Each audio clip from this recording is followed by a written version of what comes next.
Hey besties! Oh my god, it feels really good to say that out loud. It has been so long to say I have missed you guys. I have missed YouTube. Does not even do justice to it. So happy to be back! Welcome to my YouTube channel. If you are new or if you are seeing me for the first time, my name is Kenisa Maringa. I am a South African who has been living in South Korea for almost 14 months. So I hope you like it here. I hope that you enjoy and I hope that we can do this live thing together. If you are a returning subscriber, first of all, I really just want to take this time to apologize because I have been gone. I have been MIA for 4 to 5 months, and I promise if you watch this video until the end, you will find out what has been happening and what you can expect from this channel from now on. I also want to take this time to appreciate all my besties. Some of you would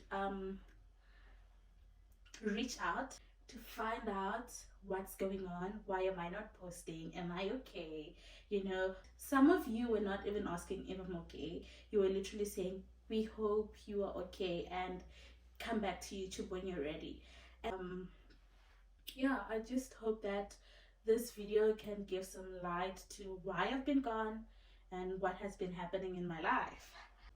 I have my laptop with me because this is my very first sit down video and I am feeling very anxious about it. So I wrote down some notes. This is just for reference, just pointers to make sure that I get into everything. My experience is not somebody else's experience. People's experiences are different, and I am here to talk about my life and what I have experienced in the past year. I just want you to take into consideration that everything that I say here is purely my experience. It doesn't mean you experience the same thing, and it doesn't mean that is what's happening in South Korea. This is about me and me only. On the 19th of July 2023, I packed my life into 3 suitcases and I moved to South Korea. So it has been a full year since I have moved to South Korea. To be honest with you, when I got my first job, I just really want to see it as God. Yeah, I feel like it was God. And I will tell you why. I sent a video to my agent. I use an agent. So I sent a video to my agent and he sent it to my school and they just sent a contract back. So I did not interview with my school. I literally just sent a video, they sent a contract, and I came to South Korea. So obviously when I came, I did not ask to speak to any of the teachers at my school. I did not ask, I did not know anything about my school, and you can understand why I was feeling very anxious, especially the few days before I moved, because I did not know anything, right? So that is how my story began. There was also, so my school was also hiring another foreign teacher, and they connected us, and we were using the same agent. So my agent had already told me that, oh, your school has also hired this lady and you guys will be flying out together. You'll be moving into the same building and you'll be working together. So that's how it all started. We connected with my friend who, you guys, if you know, you have met Pal in this channel. So I remember the morning I met Pal. We met at the airport and we went on and had breakfast while waiting for boarding time. Then we left together. This is all on my moving vlog.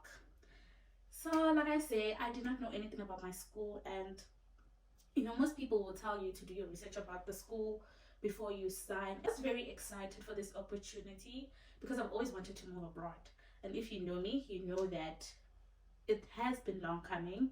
So I was really excited, but of course I was very nervous because I had never taught. I did not have any experience teaching. I was very nervous about that, but yeah, when I got here, I started teaching. I really loved it. You know, the work culture is very different. I loved it so much. Like, I really connected with the students in a really good level, and everything was really good. And if you know, if you've been in this channel, you know that my working hours are also really great. Um, I had really good working hours. On some days, I would just work for 3 hours. So I really had a good time at my job. I did not experience a lot of culture shocks because, like I said, I had been wanting to move to Korea for a very long time. So I had done my research. I had done my research, and you know, I mostly knew what to expect or whatever. So yeah, I really had a good year. You know, work was great. Met really great friends. Made beautiful connections. Usually, when you sign a contract to come and work in South Korea, you sign a 1 year contract. And that wasn't in my case. I signed a 1 year contract, which essentially means my contract would be ending in July of 2024. And my contract also stated that 3 months prior to the end of my contract, my employer and myself will have to sit down and talk about the next step after the end of this contract. Am I staying? Am I renewing this contract? Do I want to leave? So, as an employee, I have the right to choose what I want. I could simply say, no, I want to leave, or I want to stay. So does the employer. They can say, no, we do not want you anymore or want you to stay. But bottom line is, this conversation has to happen 3 months before the end of the contract. So 4 months prior to the end of my contract, things start taking. They start taking, and honestly, guys, I don't even want to speak to the management. My job was really great. There was no micromanagement. It was really good. I loved it. I loved my students. I had a good relationship with everyone, and I loved it. Like, I had a good time. But 4 months in, 4 months prior, and I remember this so well because it was my birthday month. It was my birthday month. I have plans with my girls. You know, it is a long weekend. We are going on vacation a few days after my birthday. And I'm so excited for payday. Payday comes, and then to it at and when they do that, they don't even tell us, you know, they don't tell us anything that happens. And I'm like, okay, what happened? Is this a mistake? um so that happens in April. Obviously, I tried to find out from the boss, hey, what's up? Like, they're like, oh yeah, yeah, things are not going really well. We'll we'll pay you the rest of the money before the end of the month or in the next week. Cool. That happened in April. Then they eventually pay us. It happened again in May. At this point, we are now 3 months to the end of the contract, and we're supposed to have this conversation with the boss, but it's not happening. So in my head, I'm thinking, okay, maybe like this is a way of them saying, we don't want you here anymore. So like, we just want you to know that it's time to leave. You know, I don't know. I mean, I've people have said they've experienced end of contract treatment. This is where your bosses will treat you really bad towards the end of your contract, especially if you have decided not to renew your contract. You see, so I'm like, oh my god, maybe this is what's happening. So 3 months in, prior to the end of my contract, the boss is not saying anything. Now I start worrying, but I'm not stressing. I'm like, okay, we still have time, but I'm like, I don't want to be jobless in this country. And what must happen now? Do I go home? What do I do? And you know, I start gathering um, recruiters to use to get a job. You know, I start gathering recruiters. I start looking for people. You know, finding more information about getting jobs, websites that I can use, and May. So now we have to get paid for June, and guess what? I, we don't get paid at all. So we don't get paid at all, and um, oh my god, I remember I was like okay, I really want to stay. I want to renew my contract because I really love this job. I love my students. I love, my working hours, and the environment is really good, which is something that I prayed for before I moved to South Korea. I wanted a good environment, working environment, which I got. So, I'm like, I want money, but I also want to be in a good working environment, you know. So I wanted to stay, but with the hope that I would get some more money. So we don't get paid for June, and 10 days go by, and I'm like, I am leaving the school. You know, I love it. I love it here, but it's not worth it. Is it worth me not getting paid? um, I am doing my job as an employee. I am going to work. I am teaching. I am doing all the other responsibilities that I have to do as an employee, but I'm not paid. I haven't been paid, and it's been like over a week, and I'm not saying anything about this. So that is when I remember this day. It was a Thursday, and on Thursdays, I used to go to work for like 3 hours. So I remember I was at work, and I was like, no, okay, you love it here, but it's time for you to leave.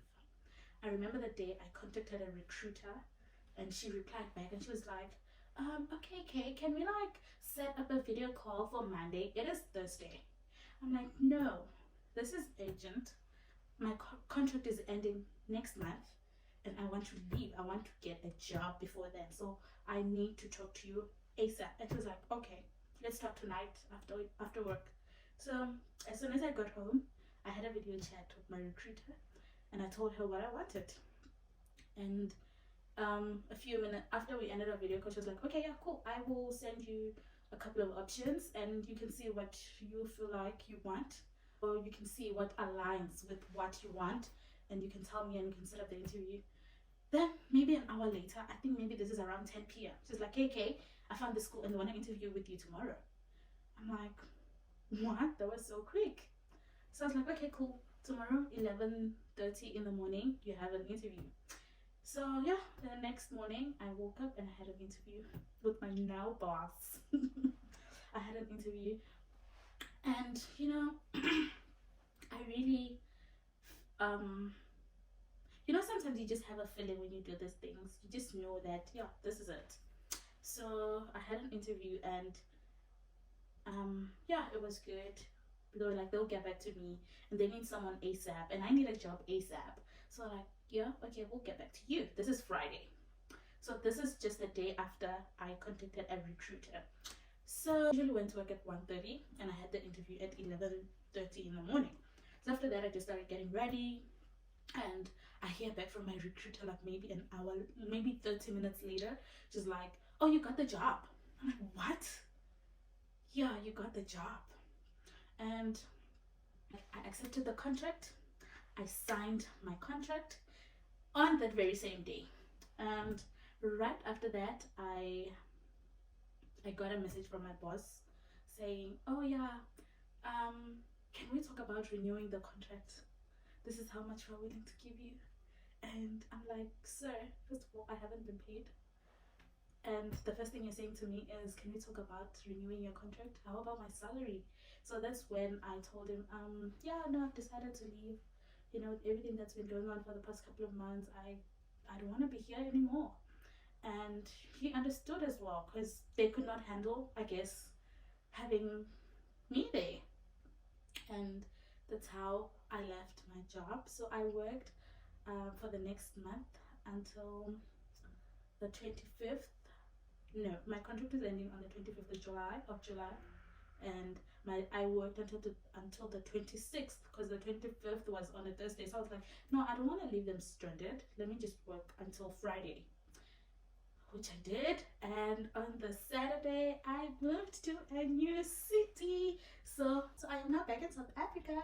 I have moved to a new city. I am in Seoul, South Korea, and I have started a new job, which I love so much. I love it here. I've made really beautiful connections with my colleagues, and yeah, I love my students. I love it.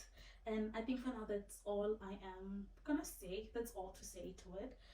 So that is where we are right now. I chose not to speak about what I was going through with most people because I just wasn't in the right space to open up about it, and which is also another reason why I was not on YouTube. So I was really going through a hard time, getting paid half, having to like maintain myself, send some money home, being worried about what's going to happen. Because I'm one person who is always trying to figure out the next thing that's going to happen in my life. So I was just really, really stressed to be vlogging. I do feel like I could have handled things differently. I could have come to YouTube, tell you guys I'm taking a break, or I could have done something differently than disappear.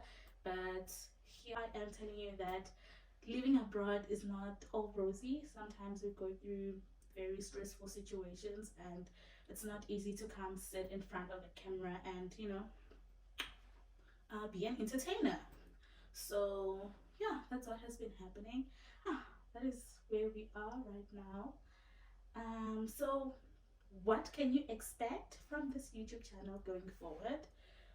First of all, I really just want to say that I am going to try my best to be as consistent as possible, to try to post weekly, and you know just always be there and engaging and bringing in the content, showing you what's happening in South Korea. So I will try my best to do that. Also, I just would like to say that if you guys feel like there's anything that you want me to get into, like the type of things you would like to see, things that you would like for me to talk about, please let me know on the comment section. So yeah, man, thank you so much. I hope that you guys are going to enjoy this video, and I hope that you will stay and we can do this live thing together. I love you guys, and I will see you on the next video. Bye.